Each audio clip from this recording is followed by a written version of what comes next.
After finishing my tape review of the Washington Commanders' first preseason game, I can tell you right now that Emmanuel Forbes did some good things, did some bad things, and there is some ugly on his tape. That and more on today's episode of Locked On Commanders.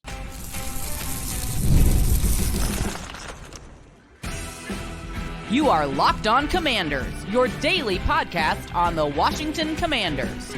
Part of the Locked On Podcast Network, your team every day. And welcome into today's episode of Locked On Commanders, part of the Locked On Podcast Network, your team every day. I'm your host, David Harrison, credential member of the media covering the Washington Commanders for Sports Illustrated's CommanderGameDay.com. And I'm here with you every Monday through Friday. Greatly appreciate you coming through today. Every dayers, I appreciate you coming through every day. This is your daily podcast covering the Washington Commanders. And if you haven't already, you can subscribe for free on YouTube or wherever you are listening to this episode. On this episode, it's our film study episode, and I'm going to get this out of the way right now. NFL licensing, I cannot show you 22 tape. I cannot show you game broadcast tape on the show. We're going to talk about Jayden Daniels' brain power on full display.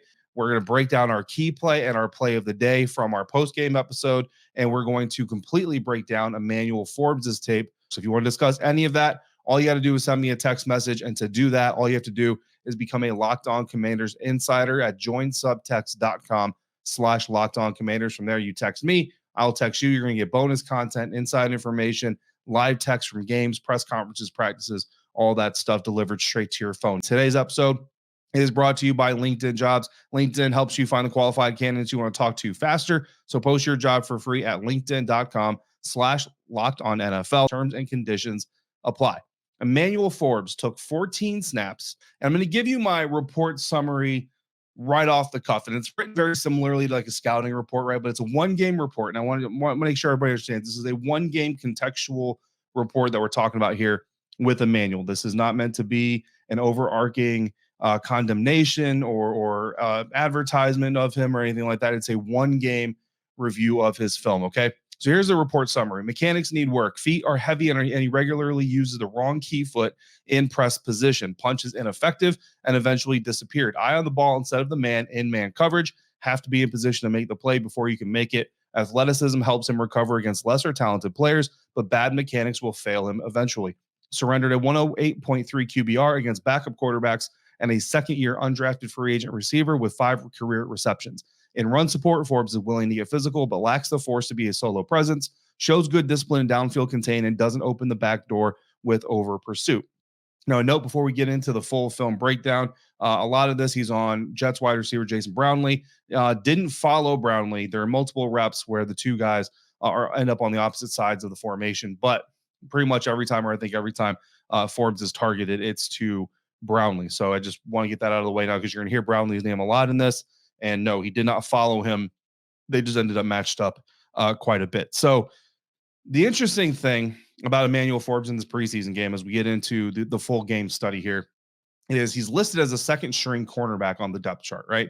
But he gets to start opposite Benjamin St-Juste, while Michael Davis is listed as a starter and came in with the second team defense. This is something that has been repeated in practice as well. We've talked about it. Emmanuel Forbes has been getting 90+% of the first team reps, while Michael Davis has been mostly getting second team reps. And when Michael Davis is getting first team reps, he's getting them at the expense of Benjamin St-Juste, who's not on the field with the first team, not Emmanuel. So we've got Dan Quinn before Monday's practice, so I plan on asking Dan Quinn kind of specifically about that. So we'll see. I anticipate getting the coach's answer of, we want to give guys reps and, the depth chart's unofficial and all that stuff. And I understand that the depth chart is unofficial, but again, typically, and it's hard to say typically with a head coach that literally we've only seen one depth chart and one game management situation of, right? So we're using outside NFL or outside Washington trends when we're talking about typically, quote unquote, with Dan Quinn. But typically that unofficial depth chart tells you who to expect will start and all that stuff in the preseason game. So yeah, so I'm just curious, is the second string depth chart listing for Emmanuel a motivational thing and all those things? Because if it is a motivational thing, honestly, I kind of worry about a first round pick, cornerback, young player, wants to make his way in the NFL, who needs that kind of motivation if that is in fact the case. So we'll see how the flow of the press conference goes, but something I do have kind of in my pocket to potentially ask Dan Quinn about. Now, when we break down the snaps, bottom line is Emmanuel Forbes got the start against the New York Jets, who's out there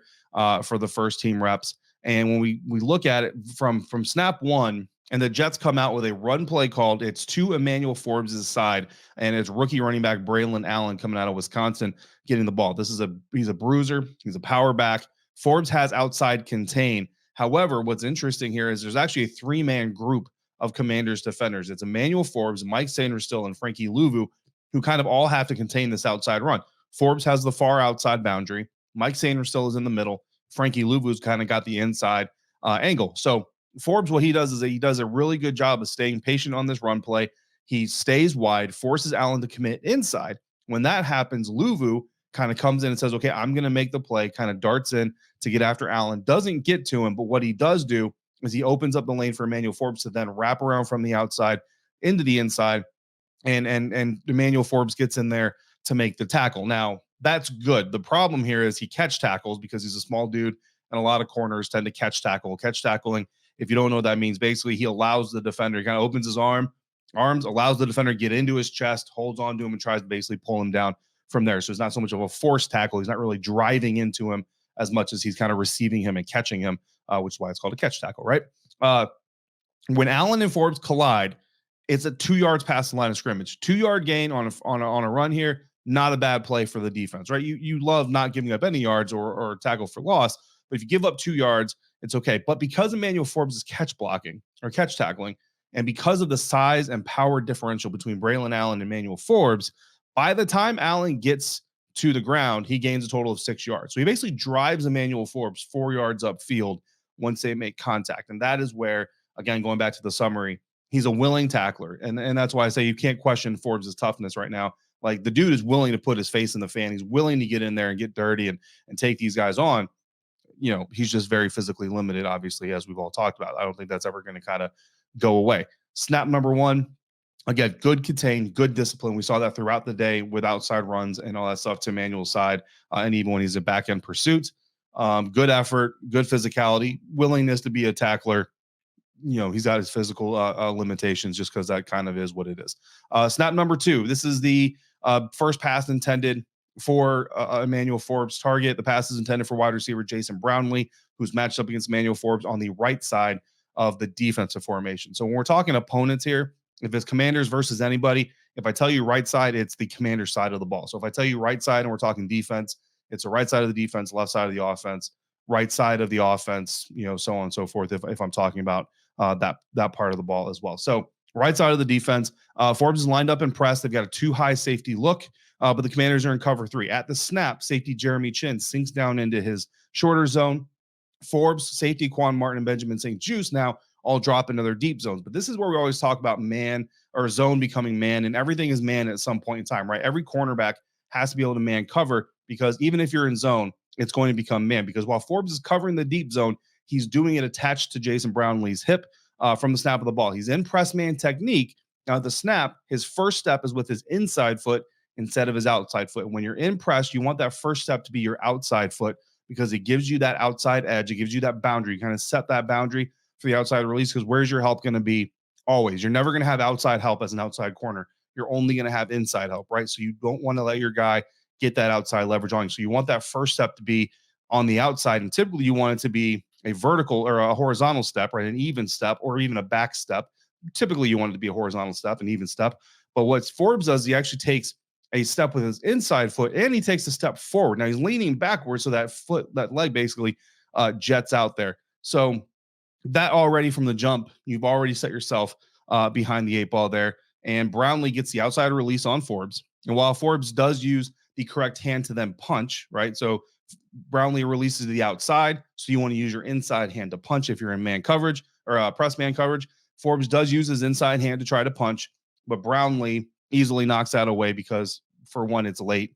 And Brownlee's already got the leverage there. So it's not effective. Brownlee bats it away with ease, gets into his stem with very little hindrance. Now, because of his athleticism, Forbes actually still able to stay with Brownlee and stay on his hip, but his position forces him to look over the inside shoulder for the ball when he's trying to make the play.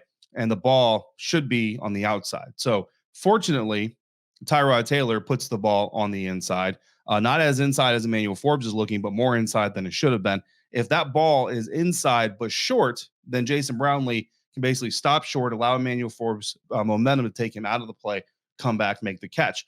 If the ball is where it's supposed to be, which is on the far left quarter of the field, then Brownlee has position over Emmanuel Forbes and is likely going to make that pass or make that catch. But because Tyrod leaves it inside and long, the ball falls incomplete. Brownlee basically has to try to climb over Emmanuel Forbes' back while running to make the pass. That's a very difficult thing to ask your receiver to do, and the ball falls incomplete. So it's not a win for Forbes. There's a lot of things in that breakdown that are not good for Emmanuel Forbes, but the ball falls incomplete. So Forbes gets up, gives his incomplete celebration, and hey, look, an incomplete pass is an incomplete pass. The result is positive, so go ahead and do your dance, buddy. But it's far from a clean rep here for Emmanuel Forbes. However, it's not all bad. We're going to talk more about Emmanuel Forbes, but there is going to be a troubling trend that we see in this tape from week 1 of the NFL preseason. That's coming up next on today's episode of Locked On Commanders, part of the Locked On Podcast Network, your team every day. And this episode of Locked On Commanders is brought to you by LinkedIn. And when you're hiring for small businesses, you want to find quality professionals that are right for the role. So that's why you need to check out LinkedIn Jobs. LinkedIn Jobs has the tools that help you find the right professionals for your team faster and for free. But LinkedIn is not just another job board. No, LinkedIn helps you hire professionals that you can't find anywhere else. Even those who aren't actively searching for a new job might be open to the perfect role with your small business. In a given month, over 70% of LinkedIn users don't visit other leading job sites. So if you're not looking on LinkedIn, you're looking in the wrong place. On LinkedIn, 86% of small businesses get a qualified candidate within 24 hours. So hire professionals like a professional on LinkedIn. LinkedIn knows that small businesses are wearing so many hats and might not have the time or the resources to make appropriate hires. So LinkedIn is always finding easier ways to make the process easier. 2.5 million small businesses use LinkedIn for hiring. So post your job for free at linkedin.com/lockedonnfl. That's linkedin.com/lockedonnfl to post your job for free. Terms and conditions apply. It wasn't all bad in preseason game number 1 for Washington Commanders cornerback Emmanuel Forbes, but there is a troubling trend here that I'm hoping the coaches are working on and are going to get under control here for Emmanuel before it gets much worse. Thanks for making Locked On Commanders your first listen of the day, every dayers. Thanks for coming back like you do. For your second listen, check out the Locked On Fantasy Football podcast, where you get daily insight into your best fantasy strategies, part of the Locked On Podcast Network, your team every day. So we're 2 snaps in, and we've already got some pretty significant reads on Emmanuel Forbes, right? The third snap for Emmanuel Forbes, the ball it's run, it's away from it's to Braylon Allen, but it's away from Emmanuel Forbes. And again, we see good downfield pursuit.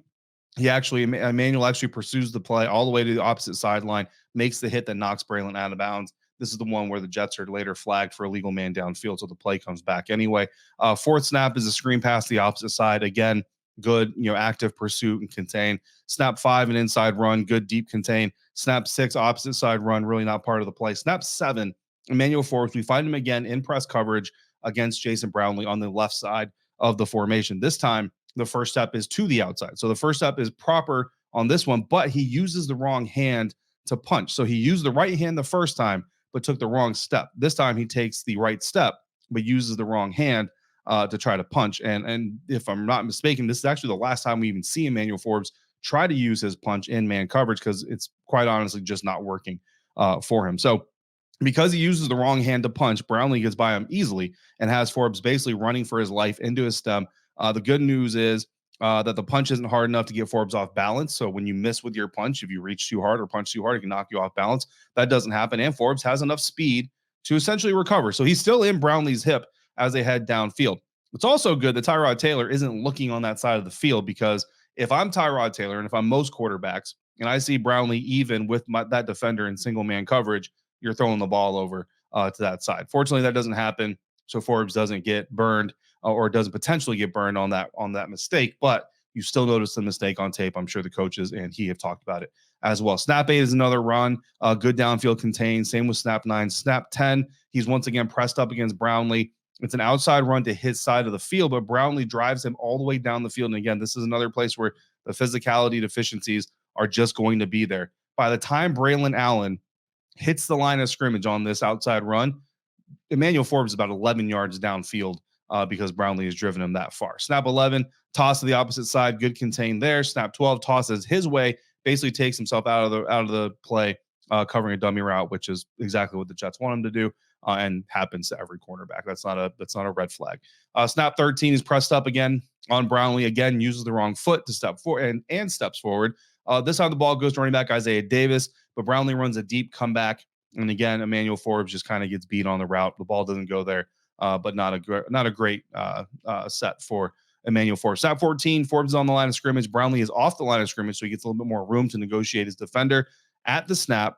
Again, the first step is inside, and it's forward, and Forbes is even with the receiver at the break instead of shaded outside, right? So that's another benefit of taking that first key step outside, is you then get even with them. But as the release comes in, you should be kind of shaded to the outside to block off, to wall off that outside release. Doesn't do it. Brownlee gets the outside release.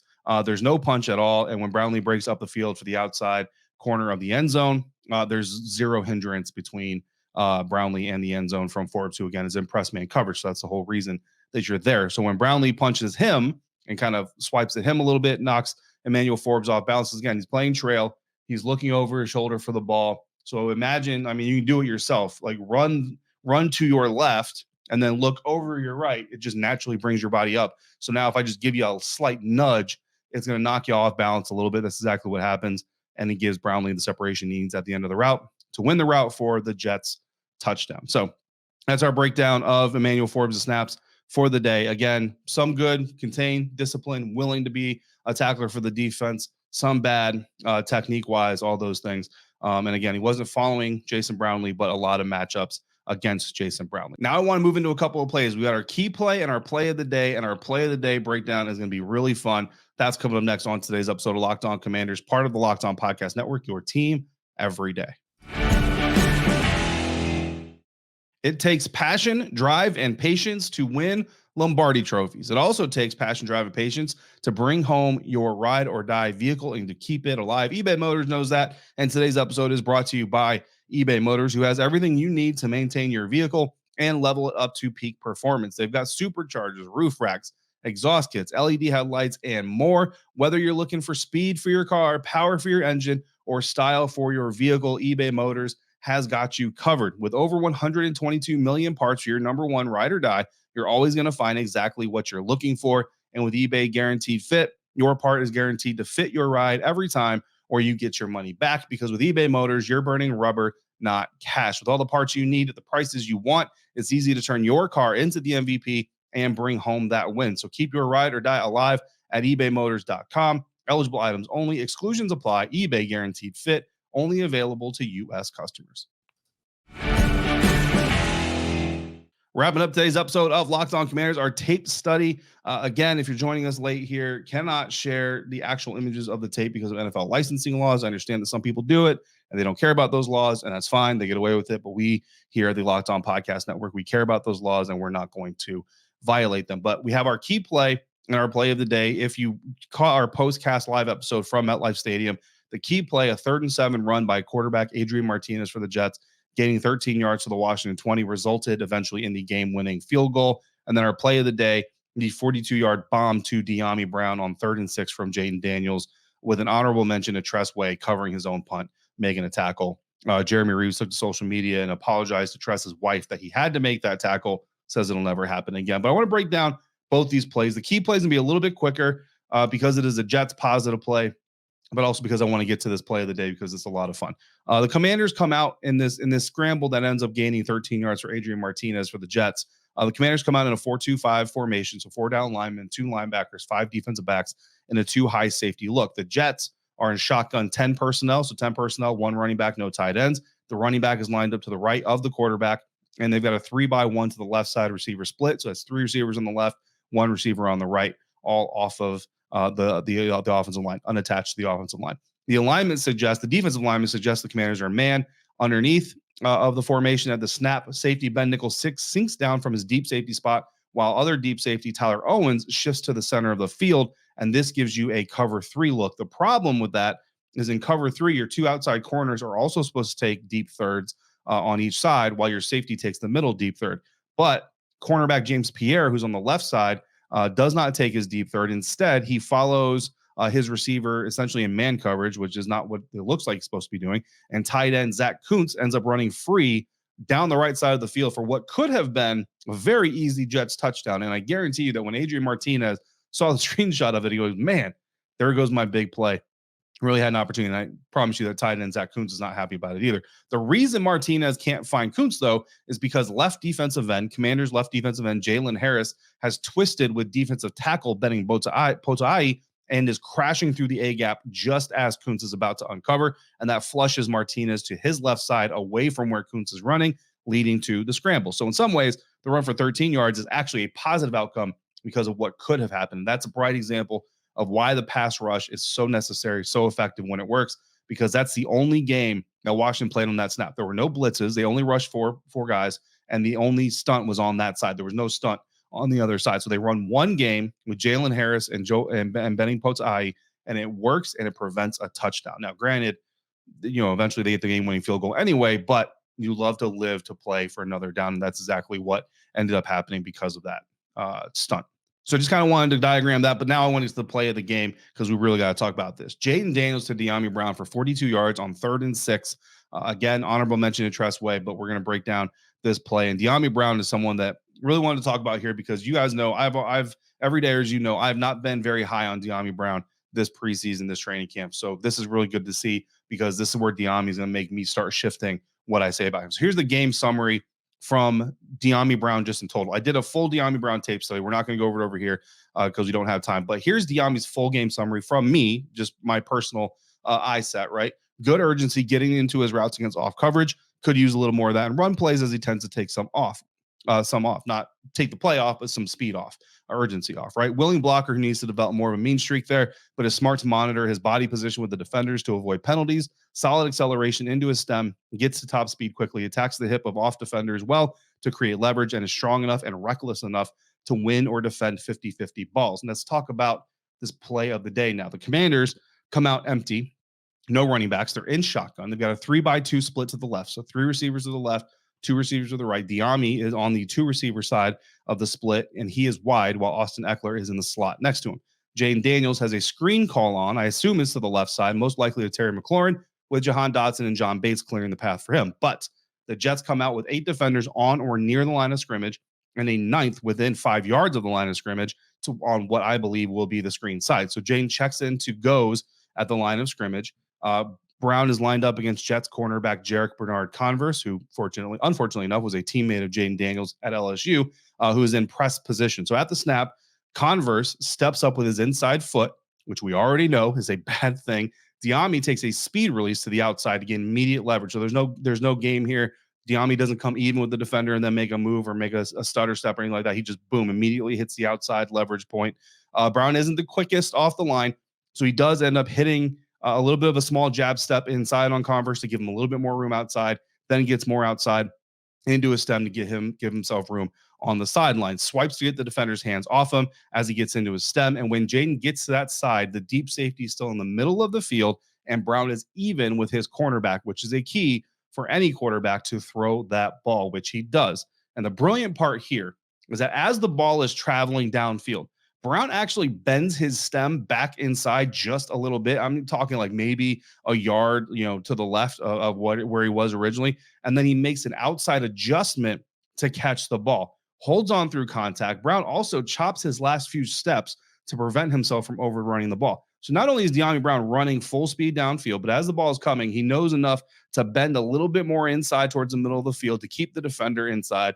And then boom, at the last second, kind of chops his last 3 or 4 steps, makes an outside shift, basically catching that ball over his outside shoulder to prevent the defensive back from getting position on it. A lot of cerebral energy happening in a very short amount of time. But it didn't just come from Dyami Brown there, but very impressive from Dyami from start to finish.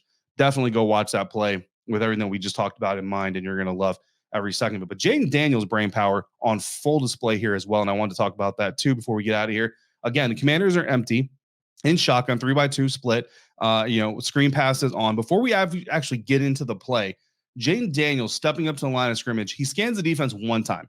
One time he looks, the refs get out of the way, set the ball. Jayden starts to the left, scans to the right, and immediately says, nah, man, the screen is not happening. Steps up to the center, makes his change call to the offensive line, signals to his receivers. What I really like is he takes his time, make sure that the communication is good with everybody, make sure it's clear. There's no panic. There's no rush. There's no excitement here. It's very cool, calm, collected, like he's done it 1,000 times. Settles back in a shotgun position, calls for the ball. And the best that I can tell, his progression goes from the middle, where tight end John Bates is running an over route from left to right against a short safety, to the slot, where Austin Eckler is running a go route with a linebacker in coverage and the deep safety over top. Then to Dyami Brown on the far right side, manned up against his cornerback, which is where he unleashes it. Guys, Jayden Daniels, these 3 reads from Bates in the middle of the field to Eckler in the slot to Brown to delivery, it takes Jayden Daniels till he gets to the top of his 4-step drop to make those 3 reads.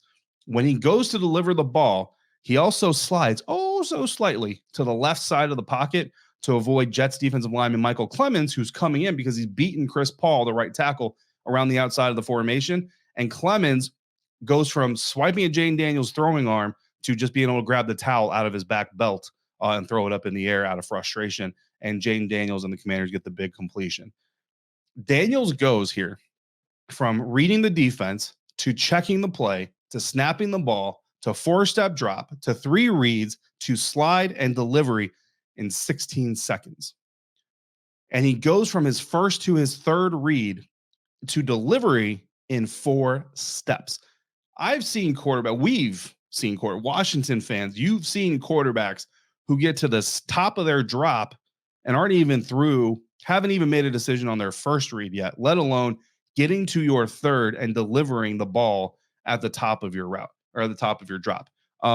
That is the decision making we've been telling you guys about with Jayden Daniels. So again, go back and watch that play and look at all these facets of the play from Dyami to Jayden. And again, if you got the broadcast tape, you're not going to see a lot of the stuff we talked about with Dyami, but you can still see a good amount of stuff with Jayden. If you got the all 22 through NFL Plus or any other resources, watch this, guys. It's such an amazing play. It seems so simple on the field when you watch it from home, all those things, but really the nuances to everything that's happening inside this play, really impressive. And the fact that this rookie quarterback in his first NFL action, live action, where he knows he can get hit and nobody's going to get in trouble for it, goes from standing with the refs to checking out of a play, setting a new play, reading the defense, snapping the ball, going through 3 different reads, delivering the ball, doing it accurately in 16 seconds. I mean, some of us can't tie our shoes in 16 seconds. So it's just a great play, guys. So I just really wanted to break that down. Again, during the season, that's kind of how we're going to do this. We're going to do our post-game postcast with some immediate reactions, about 12, 15 minutes live from the field after the game. And then this will be our next one. It's not our full after-action review, but I'm going to pick, maybe a player, some plays, some sequences to kind of break down in this fashion. And then our next episode will be our after-action review, along with comments from the head coach with his day after press conference. So today is still training camp. We've got practice on Monday afternoon, so I will be dropping an episode either Monday night or early Tuesday. Haven't decided yet on that practice coming up tomorrow. So in the meantime, if you got questions or comments, just send them over to me via text message. Go to joinsubtext.com/LockedOnCommanders. Become an insider today. Make Locked On Fantasy Football podcast your next listen today. Get your daily insight into the best fantasy draft strategies. And thank you so much for making Locked On Commanders your first listen of the day, every dayers. Thanks for coming through like you do. Until we speak again, if you're out and about, please be safe, be kind. I will see you next time for another episode of Locked On Commanders, part of the Locked On Podcast Network, your team every day.